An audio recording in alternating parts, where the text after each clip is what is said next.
ಹೀಗೆ ಮುಖ್ಯಮಂತ್ರಿಗಳ ಮೂರನೇ ಸೂತ್ರ ಜಾರಿಯಾದರೆ ಸಚಿವ ಸ್ಥಾನಕ್ಕೆ ಬಿ ನಾಗೇಂದ್ರ ರಾಜೀನಾಮೆ ಕೊಡಬೇಕು.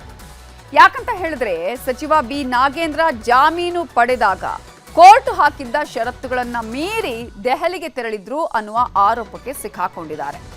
ವಾಲ್ಮೀಕಿ ನಿಗಮದಲ್ಲಿ ನಡೆದಿದ್ದ ಹಗರಣದಲ್ಲಿ ಬಂಧಿತರಾಗಿದ್ದ ನಾಗೇಂದ್ರ ಜಾಮೀನಿನ ಮೇಲೆ ಬಿಡುಗಡೆಯಾಗಿದ್ರು. ಆದರೆ ಜಾಮೀನು ಕೊಡುವ ಸಂದರ್ಭದಲ್ಲಿ ಕೋರ್ಟ್ ಒಂದಷ್ಟು ಷರತ್ತುಗಳನ್ನು ವಿಧಿಸಿತ್ತು.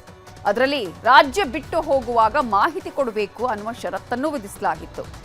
ಈಗ ಅನುಮತಿ ಪಡೆಯದೇನೆ ಅವರು ದೆಹಲಿ ಪ್ರವಾಸ ಕೈಗೊಂಡಿದ್ದಾರೆ ಎನ್ನಲಾಗಿದೆ.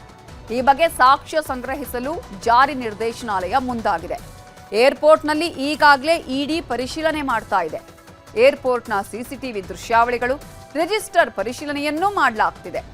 ಸರಿಯಾದಂತಹ ದಾಖಲೆ ಏನಾದರೂ ಸಿಕ್ಕರೆ ಸಚಿವ ನಾಗೇಂದ್ರ ಜಾಮೀನು ರದ್ದತಿಯಾಗುವ ಸಾಧ್ಯತೆಗಳೇ ಹೆಚ್ಚಿವೆ. ಇನ್ನೊಂದು ಕಡೆ ಬಿಜೆಪಿ ನಾಯಕರು ನಾಗೇಂದ್ರ ಕೇಸ್ ಇಟ್ಕೊಂಡು ಮಂತ್ರಿ ಸ್ಥಾನದಿಂದ ತೆಗಿಬೇಕು ಅಂತ ಹೇಳ್ತಿದ್ದಾರೆ.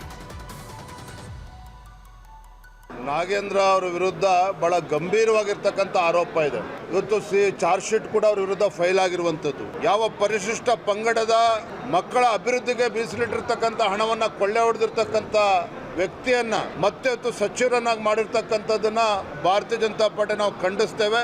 ಯಾವುದೇ ಕಾರಣಕ್ಕೂ ಅವರು ಸಚಿವ ಸಂಪುಟದಿಂದ ಅವ್ರನ್ನ ಕೈ ಬಿಡಬೇಕು. ಈ ನಿಟ್ಟಿನಲ್ಲಿ ಹೋರಾಟವನ್ನು ಕೂಡ ನಾವು ಮಾಡ್ತಾ ಇದ್ದೇವೆ. ಯಾರು ಭ್ರಷ್ಟಾಚಾರ ಮಾಡ್ತಾರೋ ಅವ್ರನ್ನ ಪುನಃ ಮಂತ್ರಿಗಳಾಗಿ ಮಾಡ್ತಾರ. ಯಾರು ಈ ಸಮುದಾಯದ ಹಣ ತಿಂತಾರೋ ಅವ್ರನ್ನ ಮಂತ್ರಿಗಳಾಗಿ ಮಾಡ್ತಾರ.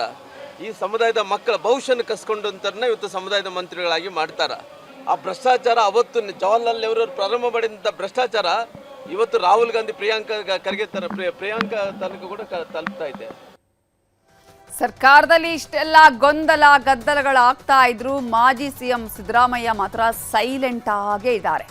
ಸರ್ಕಾರದ ಯಾವ ಕಾರ್ಯಕ್ರಮಗಳಲ್ಲೂ ಭಾಗಿಯಾಗ್ತಿಲ್ಲ, ಪಕ್ಷದ ಕಾರ್ಯಕ್ರಮಗಳಲ್ಲೂ ಕೂಡ ಭಾಗಿಯಾಗ್ತಾ ಇಲ್ಲ. ಸಂಪುಟ ವಿಸ್ತರಣೆ ಬಳಿಕ ನಡೆದ ನೂತನ ಸಚಿವರುಗಳ ಪ್ರಮಾಣ ವಚನಕ್ಕೂ ಸಿದ್ದರಾಮಯ್ಯ ಬಂದಿರಲಿಲ್ಲ.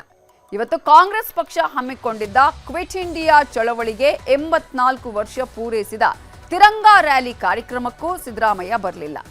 ಮೌರ್ಯ ಸರ್ಕಲ್ನಿಂದ ಭಾರತ್ ಜೋಡೋ ಭವನದವರೆಗೆ ಕಾಂಗ್ರೆಸ್ ರ್ಯಾಲಿ ನಡೆಯಿತು.